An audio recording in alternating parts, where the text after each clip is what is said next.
Меня зовут Куралай, фамилия моя Оматай. Мне 47 лет, стаж работы более 25 лет. По специальности сейчас я клинический медицинский психолог. Работаю я в промышленной медицине Medicare уже, наверное, вахтовым методом 1,5 года. Психология, наука вообще бесконечная. Основная цель нашей науки – это делать человека свободным. И поэтому не только я, многие психологи, они всегда регулярно развиваются. Человеку необходимо и полезно ходить к психологу, чтобы изначально разгружаться. Когда вот человек сам себя не понимает, когда вот он действительно как будто бы растерян, да, как будто бы немножечко застрял, он не понимает, что с ним происходит. И это первый симптом того, что нужно обратиться за психологической помощью. Потому что это сложное место, как мы называем, которое нужно будет разгребать. Но это делать, соответственно, человек не будет один, он будет это делать вместе со специалистом-психологом. Я тоже хожу к психологу. Каждый психолог должен заниматься собственной психогигиеной. То есть я должна быть всегда психологически и психически здоровой перед своими, скажем, пациентами, теми же клиентами. Основная черта в нашей работе – это поддержка. И в основном психологи лечат своей человечностью. Это основное, что может сделать сам психолог. Вообще психолог не имеет права советовать. Он имеет право давать рекомендации, даже поверхностные, да?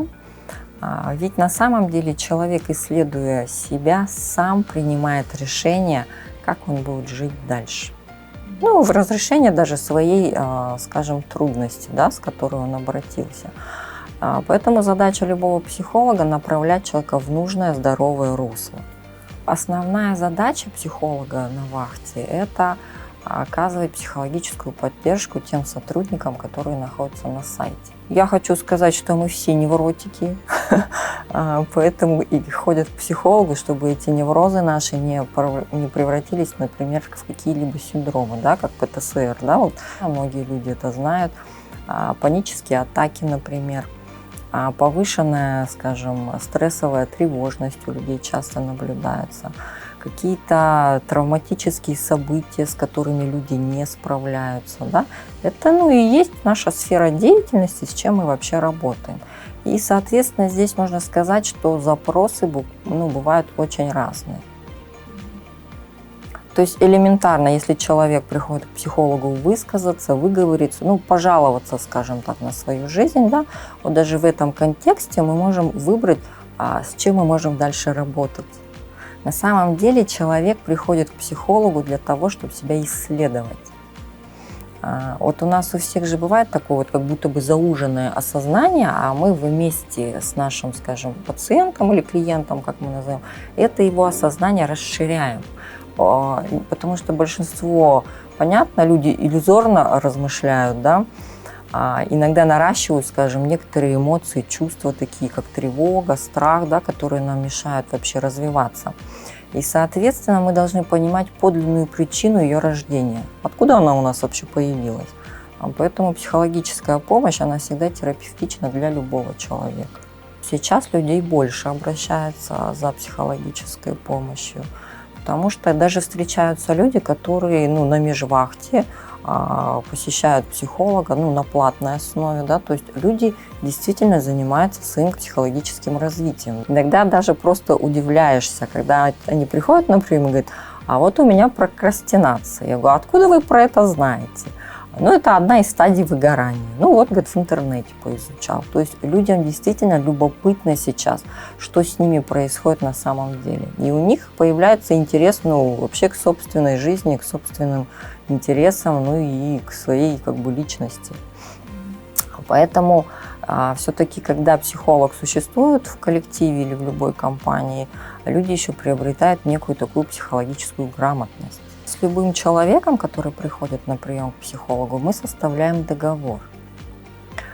Можно письменно, можно устно.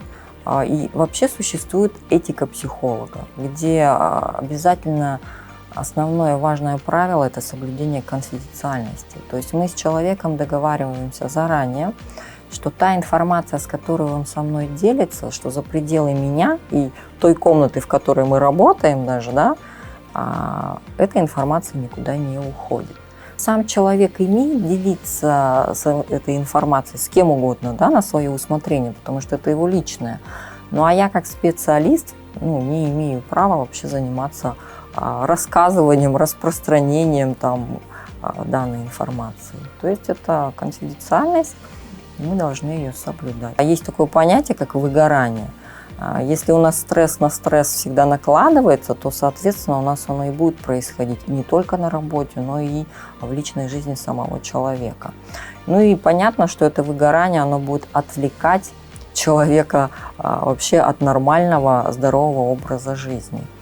Поэтому многие люди это понимают, а выгорание, оно в любом случае будет в жизни происходить, потому что событий много разных происходит.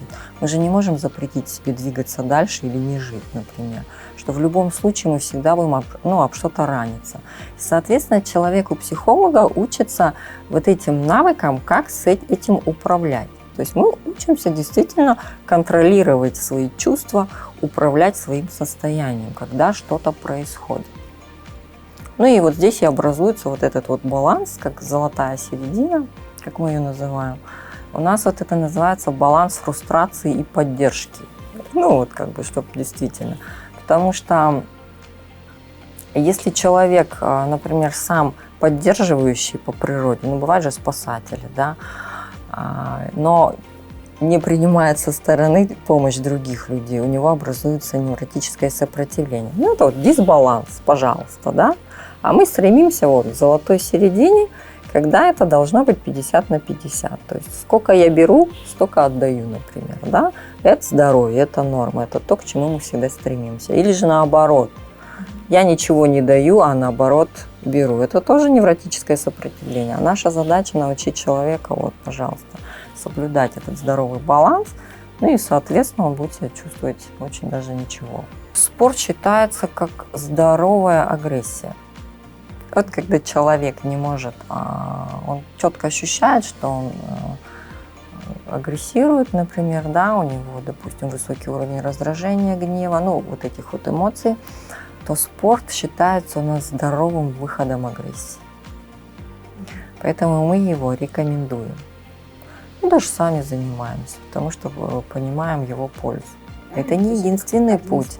Поэтому один из рекомендуемых, да, помимо скажем, йоги, какого-либо любого вида, скажем, спорта, кто-то арт-терапией увлекается, да, скажем, искусством, и человек действительно, да, получает какое-то колоссальное удовлетворение. Потому что за счет вот этих параллельных возможностей человек учится удовлетворять свои потребности на самом деле, а это очень важно. Потому что неудовлетворенная потребность – это тоже невротическое сопротивление. То есть мы учим людей, что находить свои потребности и находить, каким способом он может ее вообще реализовывать в своей жизни. Работа будет проходить в онлайн-формате, это будут наши консультации, возможно, в будущем с какими-нибудь элементами психотерапии. То есть это будет зависеть от людей, от их запросов. Чего они хотят, как они хотят двигаться дальше в своем психологическом здоровье. Режим у нас работы какой? Суббота-воскресенье они могут с 9 до 6 вечера записываться, и вечернее время с 5 до 8. Это будет специально отдельно отведенное время для сотрудников нашей компании, и суббота-воскресенье. И также предполагаются командировки в различные города, это Астана, Алмата. Мне хотелось бы добавить, чтобы люди не смущались, не стеснялись приходить на прием к психологу. Некоторые просто не понимают, да, что пациенты психолога – это психически здоровые люди, а пациенты-психиатры – это действительно психически нездоровые люди, где уже конкретно применяются, скажем, медикаментозные препараты. Но психологи также имеют работать право и с людьми, у которых есть отклонения, после лечения, скажем, психиатра. Да? То есть ведем мы коррекционную работу. Но основную часть мы работаем вот с психически здоровыми людьми. С каждым годом все больше и больше людей все-таки обращаются за психологической помощью. Это вот как сходить к невропатологу, к терапевту. Также можно и сходить к психологу на прием. Все ли у меня в порядке?